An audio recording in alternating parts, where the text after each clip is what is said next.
kangit-ngit o mga suliran sa kalibutan, suliran sa mga kabataan, nagkadaiyang korupsyon sa katilingban, o bisan sa atong simbahan, adiksyon o suliran sa droga, panagbahin-bahin sa katawhan, sa relihiyon o tinuhuan, o guban pang mga suliran, unsay mga hinungdan na ining tanan. Tungod ni ini nahimugso na tao kining tulumanon, lamdag sa kahitasan, tulumanon nga muayag, mubatbat o mutubag na ining tanan. Uba na ining inyong sulugoon, Silbert Dundoyano alias Veritas. Lamdag sa kahitasan! Lamdag sa kahitasan! Ang maong tulumanon, inyong madungog matag adlaw. Lunes hangtod Sabado, sa may alas 6:30, ngadto sa alas 7 sa gabi. Ug sa adlawng Domingo, alas 2:30 ngadto alas 3 sa hapon.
Sa sumala sa giasoy sa Ebanghelyo ni San Juan sa Kapitulo 4, versikulo 24,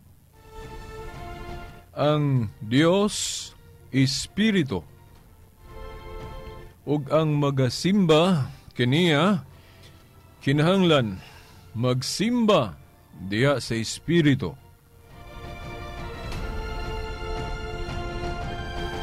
Okay, mga tinahod nga tigpaminaw no sa lamdag sa kahitasan, lain na usob nga segment no ang atong pagabuhaton karon.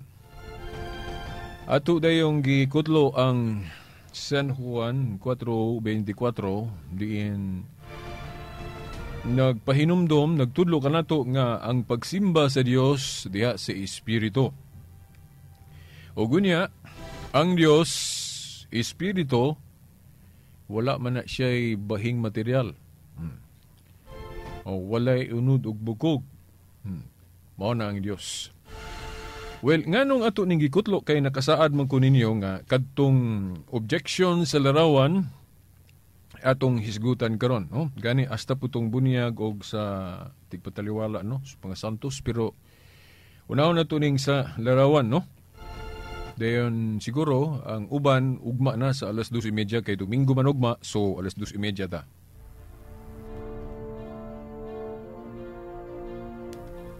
Kining tudling sa Biblia gigamit ni sa atong mga igsuon nga nahimulag no sa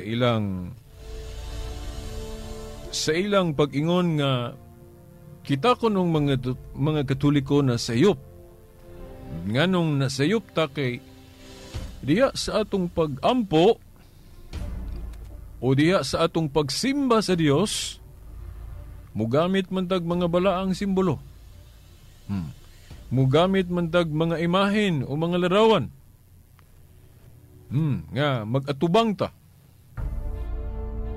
Nga klaro man ang San Juan 4:24 nga ang pagsimba sa Dios, magsimba kaniya sa Espiritu o ang Espiritu lagi way bahing material man but ipasabot matud pa nila no sa ilang pagsabot. Wala gyud kunoy imahen, wala gyud kunoy mga ribulto nga diha sa atubangan, diha sa pagsimba sa Dios. Mo ni kumun kaayo nga kuan, kana bang objection, kumun kaayo nga huna-huna sa atong mga igsuon nga nahimulag o mga separated brothers and sisters. Timan nato nga gipahinumduman ta sa Isaiah 5:20 nga dunay mga tao magbantay ta kay ang insakto himuong sayop ug ang sayop himong insakto, balihon ba? Nya sanglit lagi kining simbahang Katoliko ato namang nadayag nga mao gini ang biblical o historical nga tinuod gayod nga gitukod sa atong Ginoong Jesucristo. Di modo, dili gyud mahitabo nga masayop siya sa pagpanudlo. Ngano, tungod kay ang Espiritu Santo maoy gagiya niya, no? O bitaw nga, sa wa pa mo kayab si Kristo sa langit, wa pa siya mubalik dito. Wow, nangayo gyud siya sa amahan ug laing manlalaban. Nga parehas niya ba, dili masayop. Mao na ang Espiritu Santo. Muna nga napadala gyud sa adlaw sa Pentecostes, mo mga inay gituhuan nato nga birthday sa atong simbahan, no? Mao na nga ang simbahang Katoliko nanudlo nga when it comes to faith and morals, tuluhuan ug pamatasan, dili gyud siya masayop sa pagpanudlo. Pero kay naa may panagna diha, naa may warning diha sa Isaiah 5:20 nga bantay mo kay basig malingla mo ba, no? O sa laing pagka-istorya basig mauwat mo ba, no?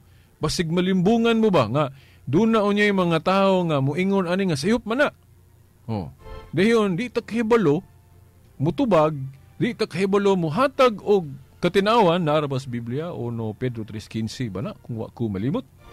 Kinahanglan andam kamo sa pagtubag sa kang bisan kinsa nga mangutana kaninyo, no, mahitungod sa inyong paglaom o mahitungod sa inyong pagtuo.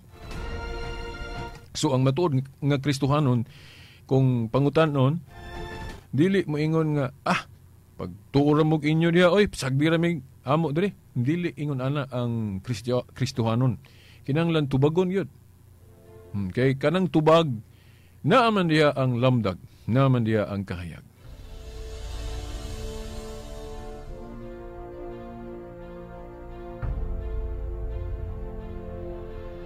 Mga igsuon, kung atong balikan ang San Juan 4:24, atong timanan nga nag-ingon, ang Dios Espiritu. Mao nga ang magsimba kaniya sa Espiritu gyud. Ang Dios wa may bahing material sa tupa way makita. Pero atong timanan biya diha nga wala biya giingon diha nga ang pagsimba sa Dios sa Espiritu wala gyud mga balaang simbolo nga makita diha sa atubangan. Wala biya giingon diha, wa biya giingon nga magsimba ta sa Dios sa Espiritu mao nga kinahanglan wa gyud mga butang, wa gyud mga simbolo diha sa atubangan. Wala giingon diha kay kung moingon ta nga sabto na to nga gipasabot sa Ginoo diha nga wala gyud mga balaang simbolo. Wala gyud makita nga butang di sa tubangan di sa pagsimba kay di gud siya makita. Kung ang pagsabot na to ingon ana murag atong gidugangan ay di kay mura mao gyud. Gidugangan na to ang konteksto sulod sa Biblia. Kay ang maong teksto wala mag-ingon nga kung magsimba ta sa Dios sa Espiritu kinahanglan gyud nga wala gyud makita diha sa atong atubangan. Wala biya giingon diha. Kung atong butangag ingon ana nga pagsabot gidugangan na to. Gidugangan na to ang hubad. Gidugangan na to ang mga pulong diya sa Biblia. Dili ra ba mayo dugang-dugangan na to na kung sinusuwat diya. Tinuod man na nga ang Diyos Espiritu niya walay bahing material. O si Kristo, although Diyos siya, niya siya'y bahing material tungod kay nagpakatao man siya. Pero sa iyang kinaiya sa pagka-Diyos, ang atong pagtuong Katoliko, nagtudlo na to nga wala. Kinaiya ni Kristo sa pagka-Diyos, wala siya'y bahing material. Kaya di man na makita. Di po na mamatay. Unang Timoteo 1:17. Ang makita nga bahin diha ni Kristo, kadtong iyang pagkatao. Unod og bukog. Pero sa iyang pagka-Diyos, di gana makita. Kaya wa man bahing material. Espiritu guna. Mao nga kung magsimba ta Dios magsimba ta sa Dios sa espiritu, but pasabot nga simbahon gyud nato siya, ang Dios nga espiritu. Pero dili but pasabot nga diha sa atong atubangan wala gyud makita nga bahin nga material. Kay kung moingon ta nga wa gyud makita kung magsimba ta sa Dios, murag walay pundok, murag walay tinuhuan nga nakatuman ana. Nganuman pananglit moadto ta sa atong mga igsong iglesia ni Kristo. Sa ilang pagsimba diya simbahan, naabi makita diya sulod. Kanang naabi ministro diyang magwali. Napoy mga choir diya sa taas, sa luyo. Muna, pagsimba sa Diyos nila diya, sulod sa ilang simbahan, balay alampuanan, kung istiktuhon yun na to ng San Juan 4:24, kung sabton yun na to, nga wa gyud makita nga bahing material, di gihapon katuman ang Iglesia ni Kristo. Kay naa may mga ministrong makita di asulod. Naapoy bungbong makita. Na ay mga choir member. Unya bisag unsang tinuana, bisag born again, Adventist, magsimba na sila sa ilang simbahan, naagi makita atubangan pastor kanang bungbong. Muna nga dili tinuod. Nga muingon ta nga kung mauna nga wa gyud makita sa tubangan nga butang, way tinuhuan ang kasunod. Unya, kung diritas Biblia, dili man gyud tinuod nga wa gyud mga balaang simbolo. Diha sa simbahan na, no? Pananglit, no? Atong kutloon ang Josue 7:6. Diha sa Josue 7:6, si Josue miyukbo atubangan sa daang kasabutan nga arka o katong sudlanan sa kasabutan ba? Daang sudlanan sa kasabutan. Miyukbo si Josue ato. Nya, kung atong usisahon, atong kilatison unsay hitsura atong sudlanan sa kasabutan nga giyukbuan ni Josue, well, dagan ta sa Exodo 25, tudling 17 ngadto sa 22. Unsa may instructions Ginoo ngadto ni Moises paghimo ato katong sudlanan sa kasabutan. Naga ito'y mga sukod. Dayon ingnan po siya nga buhatig larawan sa anghel o kiruben, musig kakilid. O mao na ang dagway, no? Kung atong ihulagway ba unsay itsura atong sudlanan sa kasabutan. Naay bala ang simbolo kay katong anghel. Bala ang simbolo man to. Ug mao na giyukbuan ni Josue diya sa City 6, narabay maingon nga veritas. Taka ra magagistorya. May diya sa Josue City 6 wa man gihisgutan diya nga naa nay larawan sa kiruben. Sudlanan sa kasabutan na may gihisgutan diya. Maayo pud nga argument, no. Anya atong ribatal ana. Nya giingon diha nga walay larawan sa kiruben. Wala pud. Kumo ba wala isguti ug unsa pa nang butang diha makita? Wala gyud nay butang diha. Pananglit. Kung maghulagway ko og lamisa diha sa among kusina, mayon ko nga ang among lamisa mao ni ang sukod. Mao ni ang gitas-on. Dahil wala na ko hisguti unsa tong mga butang nitong gitongtong. Ang akong gihulagway, ang akong giistorya ag lamisa lang. Og sukod sa lamisa, wa ko maghisgot ug unsay butang dito sa taas. Buot ba'y pasabot? Walay mga butang nga tuag itungtong dito ibabaw sa lamisa? Ano subjective. Subjective kung maingon ka nga walay larawan sa kirubin sa taas. Kay wa man kakita. Tungod lang kay ang gihisgutan, ang sudlanan lang sa kasabutan, may ingkag walay larawan sa kirubin. Bitaw, logic ba? Reasoning power. Ang tinuod, subjective kung mayroon kang walay larawan kay wa gugang kita. May kita ka. Nga wa gyud. Tungod lang kay ang sudlanan sa kasabutan ramoy gisgutan. O nga, giyukbuan ni Josue. Napoy uban maingon nga, unya, kay gibadlong man na siya sa Diyos diha veritas, gipatindog man siya, but posabot, sayop to iyang gihimo nga, miyukbo siya sa Diyos nga nagatubang sa sudlanan. Di po na mao. Nga naman. Kay ang hinungdan nga nung gibadlong si Josue diha, sa Josue 7:6, dili ang iyang pagyukbo at tubangan sa arka. Kung dili, tungod kay nagbagulbol ba na siya, kay medyo na guol siya, basaharagon ng tibok Josue City, na naguol man gud na siya kay ang mga tao ba to gisilutan, ang mga Israelitas gisilutan sa Dios. Muna gikagulan ni Josue. Unya, murabag dabang nga pagbagulbol niya sa Dios ba nga, Ginoo nga no man pud taon ng imo mananggi silutan nga nung giingon anak man pud minimo. O ana ba? Moto ang gipasabot sa Dios nga gibadlong siya nga murabag but pasabot niya nga nasayop ang Dios. Murabag gipakasad-an niya ang Dios nga katong gibuhat sa Dios moto'y pagpanton, pagmaymay sa mga tao nga dili lagi gyud maayo nga i-revise nato ng sugo sa Dios. Nga unsay sugo sa Dios kinahanglan tumanon. Unsay instruction niya kay wa man matuman nila adtong higayuna. Mo nang nasuko ang Dios, motong gisilutan sila. Moto nga katong pagyukbo ni Josue dalang bagulbol, moto'y gikasukan sa Dios. Wa mahimuot ang Dios sa iyang pagyukbo. Kay dalamang bagulbol. Dili ang pagyukbo niya kay kinaiya naman gyud sa mga Israelitas nga didto gyud sila magyukbo sa Dios. Ngano man kay kung basahon ko ng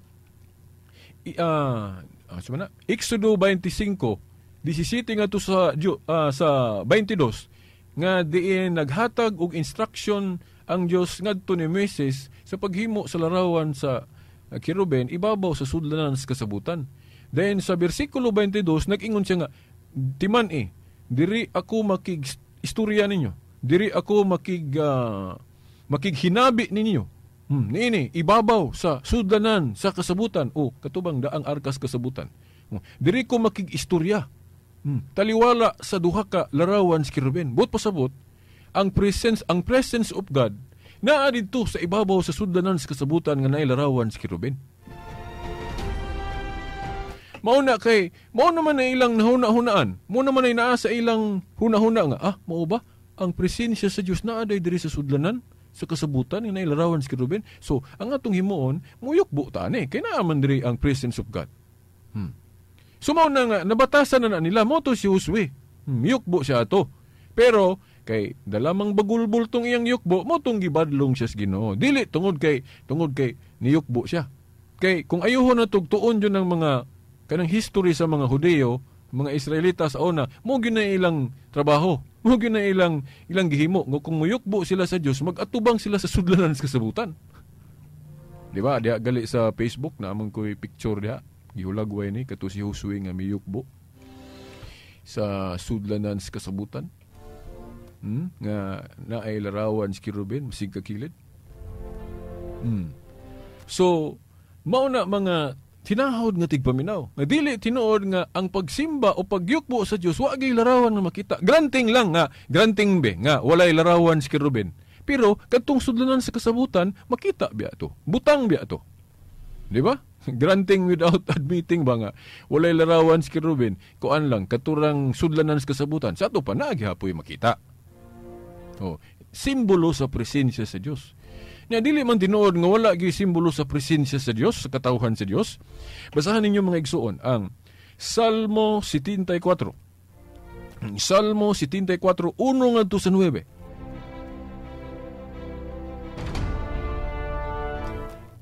Salmo 74 1 ngadto sa 9, ang istorya diha kung inyo nang basahon nga ang katawhan sa Dios nagmura sila diha og kuan nagsinggit.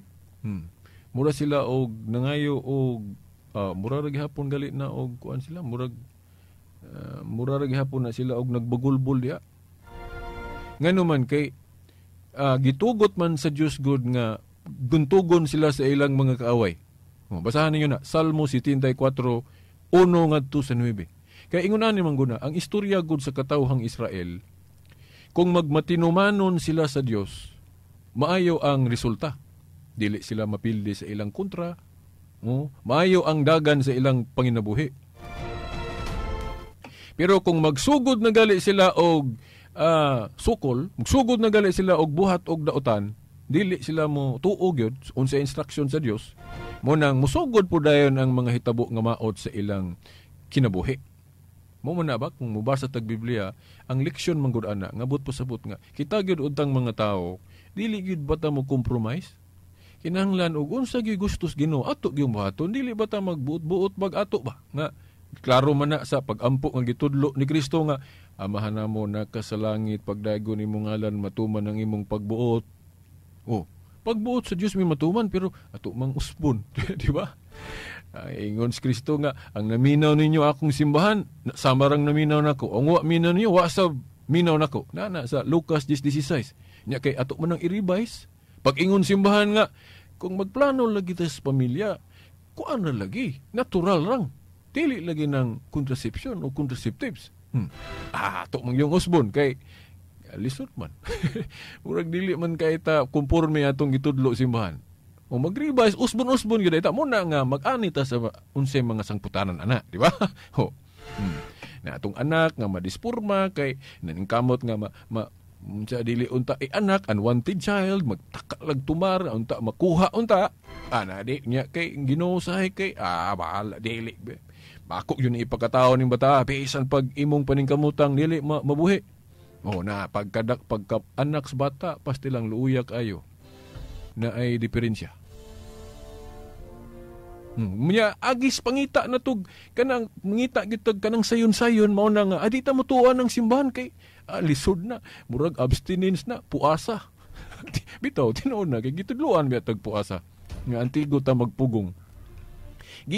Ganahan gyud tag lami ra gyud. Kuan ra gyud kana mo na nga sige contraception kay may ni. Mo ra gyud gusto na to nga pakasayon ra ba pagkasayon. Na, unsay mahitabo. Daghang mga bata nga unwanted child matao. Dayon unsa pa? Ang sangputanan magdako ang mga bata nga dili maayo ang ilang pagkadako. Ngano man, tungod maguna sa atong sayop nga mga pamaagi nang pag-usub-usob ba. Mao na diha sa Salmo 74:1 ngadto sa 9 nga nitugot ang Dios nga buntogon sila sa ilang mga kaway. Munang murabag ilabang gipaninglan ang Ginoo ba? Ginoo, ngano man ni nga gilupig man mi sa among mga kaaway.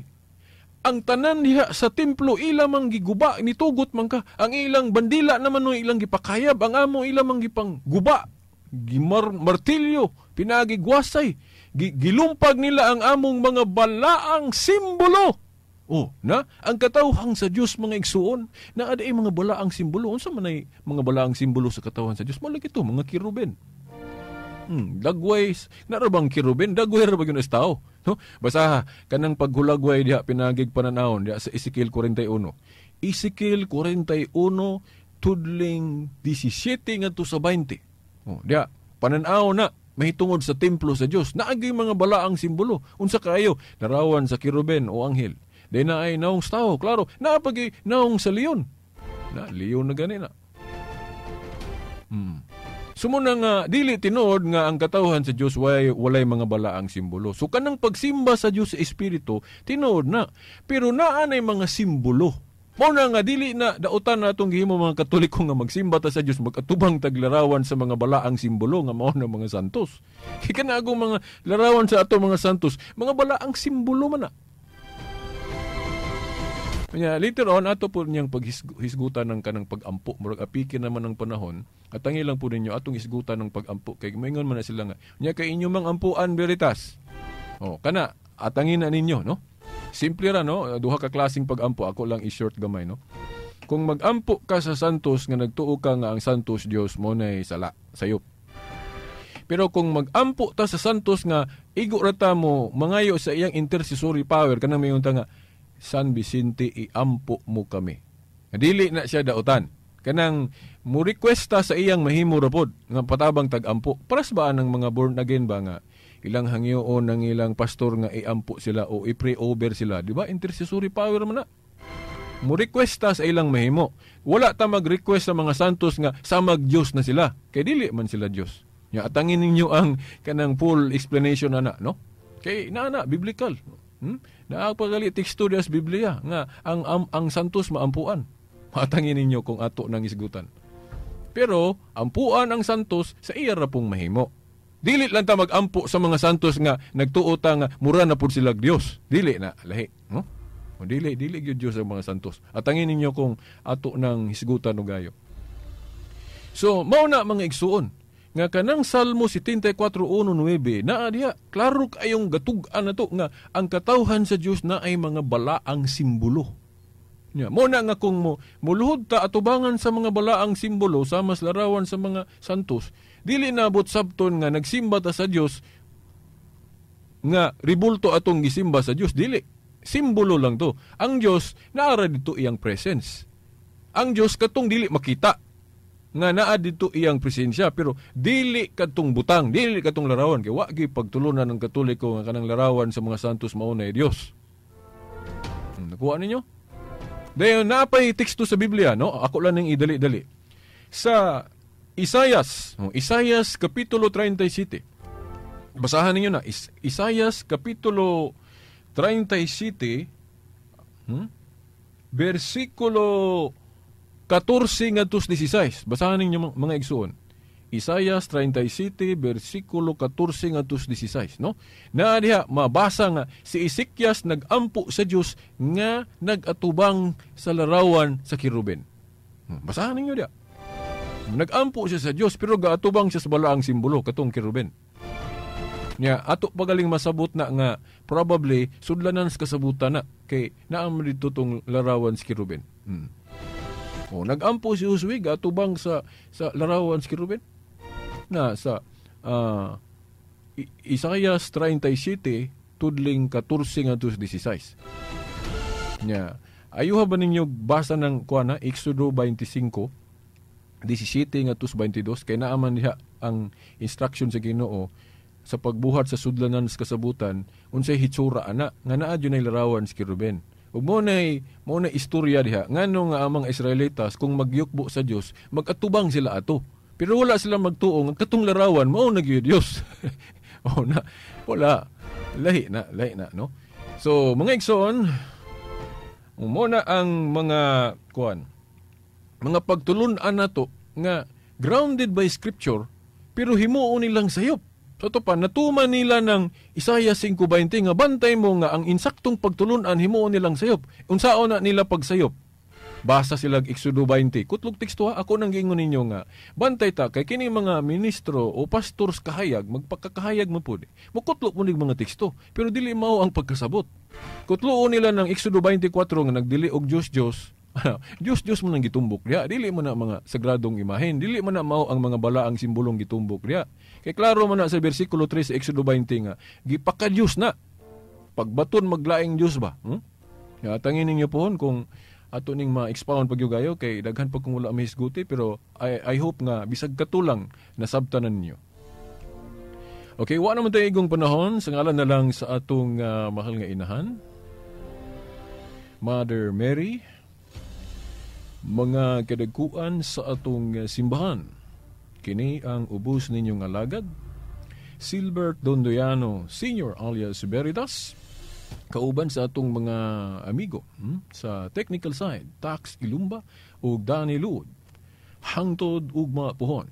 Sa ngalan sa Amahan, sa Anak, sa Espiritu Santo. Amen. Kangit-ngit o mga suliran sa kalibutan, suliran sa mga kabataan, nagkadaiyang korupsyon sa katilingban, o bisan sa atong simbahan, adiksyon o suliran sa droga, panagbahin-bahin sa katawhan, sa relihiyon o tinuhuan, o guban pang mga suliran, unsay mga hinungdan na ining tanan. Tungod ni ini nahimugso na tao kining tulumanon, lamdag sa kahitasan, tulumanon nga muayag, mubatbat o mutubag na ining tanan. Uba ni ining inyong sulugoon, Silbert Dondoyano alias Veritas. Lamdag sa kahitasan! Lamdag sa kahitasan! Ang maong tulumanon, inyong madungog matag adlaw. Lunes hangtod Sabado, sa may alas 6:30, ngadto sa alas 7 sa gabi. Ug sa adlawng Domingo, alas 2:30 ngadto alas 3 sa hapon.